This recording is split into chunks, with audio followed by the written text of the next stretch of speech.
இப்போ நான் சோயா சங்க்ஸும் பொட்டேட்டோவும் போட்டு கிரேவி பண்ண போகிறேன். மார்னிங் பிரேக்ஃபாஸ்ட்டுக்கு பூரியும் இந்த கிரேவியும் தான் இன்றைக்கி மார்னிங் பிரேக்ஃபாஸ்ட். கிரேவி எப்படி செய்யலான்னு பார்க்கலாம். ஃபஸ்ட்டு கேஸ் ஆன் பண்ணிவிட்டு கடாய் வச்சு தாளிக்க தேவையான அளவு எண்ணெய் ஊற்றிக்கிறேன். அப்புறம் ஆல்ரெடி நான் மசாலா பொடியெல்லாம் பவுடர் பண்ணி வச்சுருக்கேன். பட்டை, கிராம்பு, ஏலக்காய் எல்லாமே பவுடர் பண்ணி வச்சுருக்கேன். அதில் ஒரு 2 ஸ்பூன் எல்லாம் எண்ணெயில் பொரிஞ்சு வரட்டும்.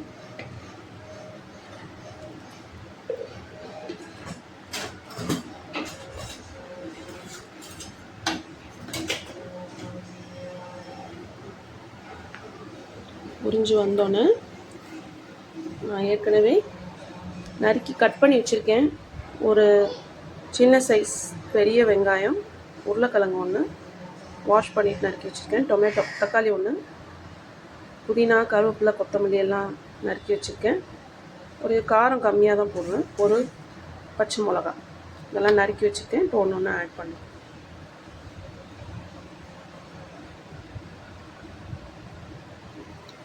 எண்ணெயில் பொரிஞ்சிருச்சு மசாலா. இப்போ நம்ம வெங்காயம், தக்காளி எல்லாம் ஆட் பண்ணலாம். ஃபஸ்ட்டு வெங்காயம் போட்டுக்குவோம்.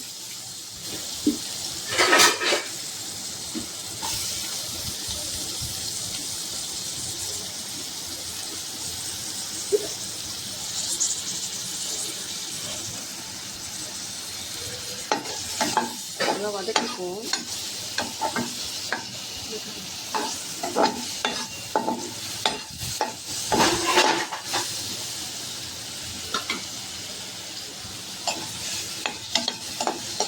அது வதங்குற ஸ்டேஜ்லேயே கொஞ்சம் உப்பு போட்டுட்டா சீக்கிரம் வதங்கிடும். ஸோ தூள் உப்பு தேவையான அளவு போட்டுக்கணும்.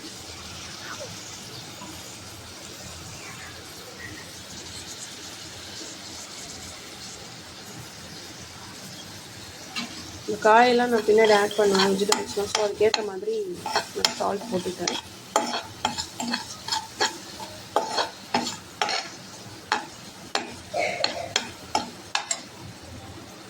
கொஞ்சம் வெங்காயம் வதங்கினோன்னு தக்காளி ஆட் பண்ணிக்கலாம்.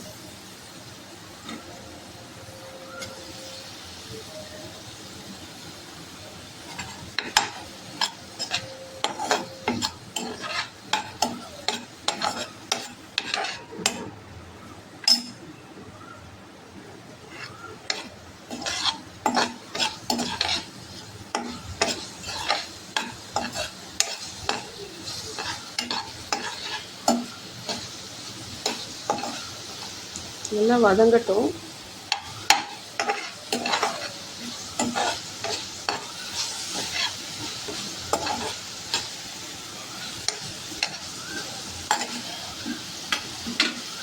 மிளகா, கருவேப்பிலை, கொத்தமல்லி, புதினா எல்லாத்தையும் ஆட் பண்ணுறேன். இதில் லாஸ்ட்டாகவும் ஆட் பண்ணலாம். கிரேவிலாம் செஞ்சு முடிச்சோம். நான் நடுக்கவே போடுறேன்.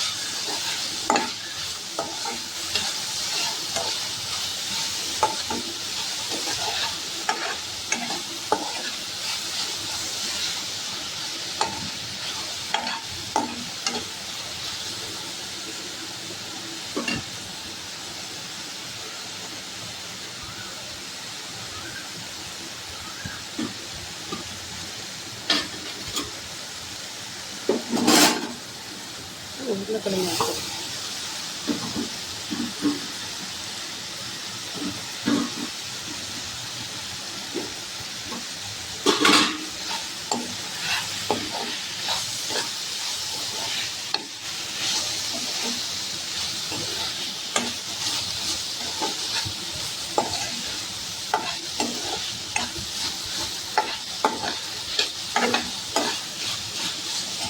நான் ஏற்கனவே சின்ன சைஸ் சோயா சங்க்ஸ் வெந்நீரில் ஊற வச்சுருக்கேன்.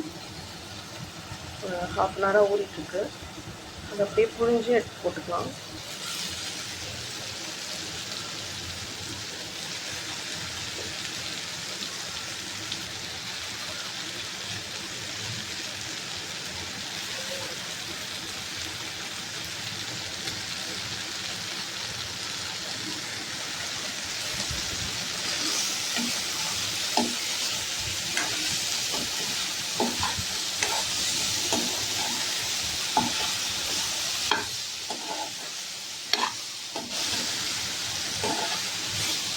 வதங்கட்டும். அப்புறம் மசாலாத்தூள் மிளகாத்தூள் போட்டுட்டு தண்ணி ஆட் பண்ணி நல்லா கொதிக்க வச்சு காயெல்லாம் வெந்ததுக்கப்புறம் பொட்டேட்டோ நல்லா வெந்ததுக்கப்புறம் இந்த கிரேவி கன்சிஸ்டன்சி வந்தாலும் இறக்கிடும். அவ்வளோதான். Very simple but healthy. Soya chunks வந்து ப்ரோட்டீன் ரிச்சு, இதில் ஃபைபரும் இருக்குது.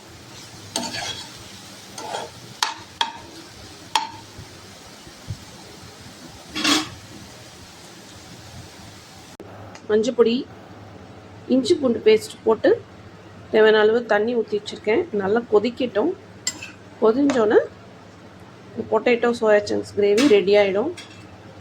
பூரி, தோசை, இட்லிக்கெலாம் ரொம்ப நல்லாயிருக்கும். வேகட்டும். ரெடி ஆகிடுச்சு. நல்லா கொதிச்சிருக்கு.